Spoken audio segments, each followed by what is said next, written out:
Привет, друзья! Вы на канале Leo Gear Up, и меня зовут Лео. Сегодня у нас на обзоре стеклянный коврик Talon Games Inari.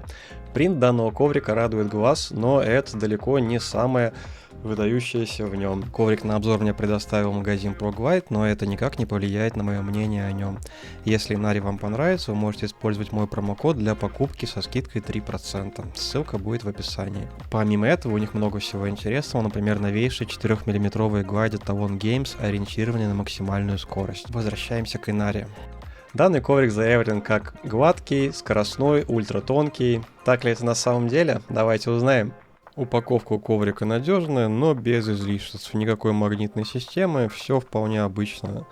Зато внутри у нас находится помимо стеклянного коврика тряпка, она же оказывается еще и чехольчик для чего-то важного. А также вполне симпатичная почтовая карточка, видимо, чтобы вы могли написать девочке письмо. Еще одна карточка с общей информацией о Talon Games. Ну и целых два комплекта глайдов, стандартные белые скоростные и ивы, которые созданы специально для стекла. Размер коврика стандартный, 49 на 42. Обработка углов не очень хорошая, я бы даже сказал плохая. Края на ощупь не острые, но очень близко к этому. Если делать пальцем вот так, то это немножко режет палец. Суммарная толщина при этом всего 2,1 мм, и это один из самых тонких ковриков из всех, которые побывали у меня на обзорах. Тоньше я пока еще не видел. Я бы даже сказал, он экстремально тонкий, так как он может вот так. Слушайте.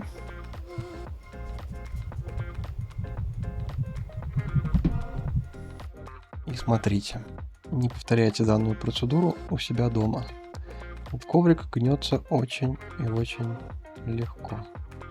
Я думаю, даже вот так сверху вам будет заметно, как я его сейчас буду сгибать. Внутрь, наружу.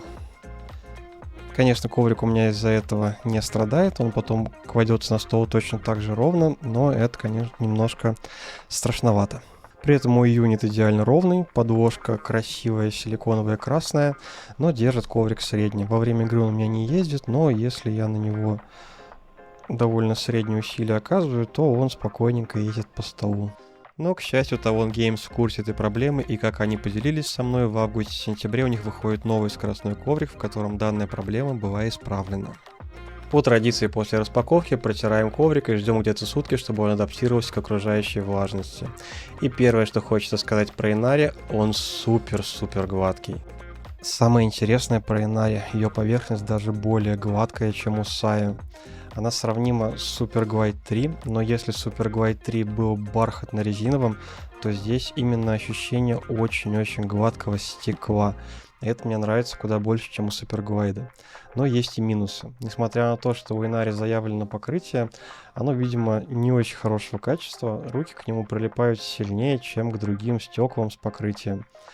Это ощущается лучше, чем стекло без покрытия, вроде Tenta Isson, но хуже, чем коврики Glassworks, Abyss Gaming, Dysphoria и так далее.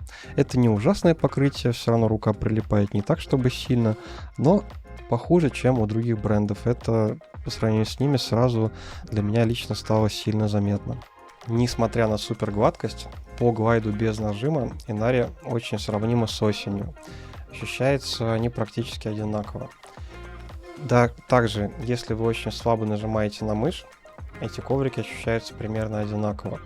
Но стоит вам начать нажимать чуть сильнее, и при нажиме Inari внезапно начинает показывать скрытую сторону своей текстуры. Глайд начинает ощутимо замедляться. Вообще я не ожидал подобного от такой гладкой поверхности. Казалось бы, чему здесь стопить, но при этом коврик с сюрпризом. Различия с осенью начинают резко усиливаться, и Inari уверенно движется куда-то в сторону Abyss Gaming Azure или Glassworks Polarity. При этом до Polarity, конечно, все еще очень далеко. Это далеко не балансный коврик, скорее скорость с легким уклоном в баланс, но все-таки именно при нажиме этот коврик очень-очень заметно начинает замедляться. И это для меня лично стало огромным сюрпризом, учитывая, что коврик очень гладкий и тактильный. После такой реакции Inari на нажим мне было вдвойне интересно заглянуть в ее текстуру, и то, что я там увидел, выглядело действительно красиво.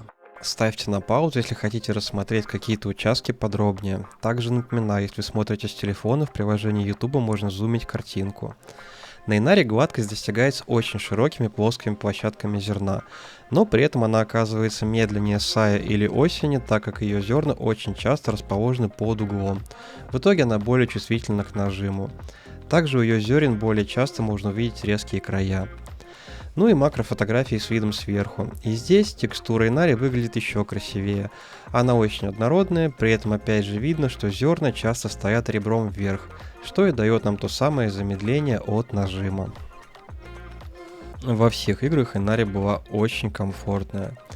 Ощущается это примерно как Сая плюс 20% контроля.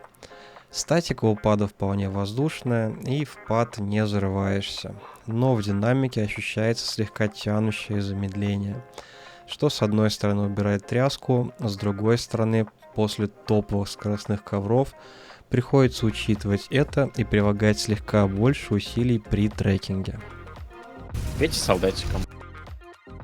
Солдатик просто сбежал, если что. Ничего не сбежал. Из Саратова не сбегают. Самое время для небольшого саунд-теста.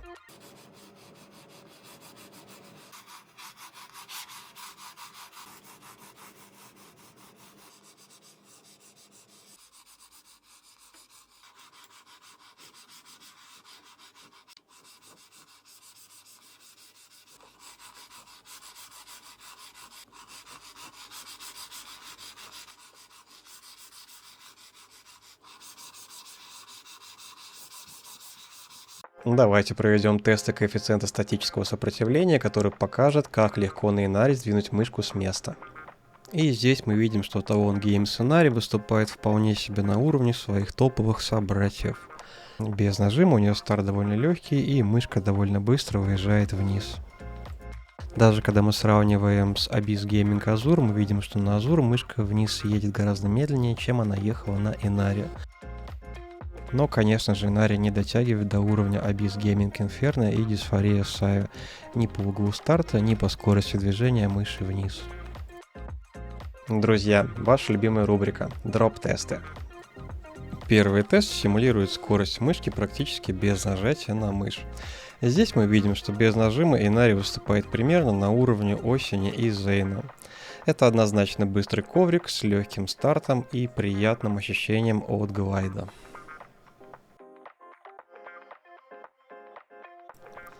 Второй тест симулирует среднее обычное нажатие на мышь.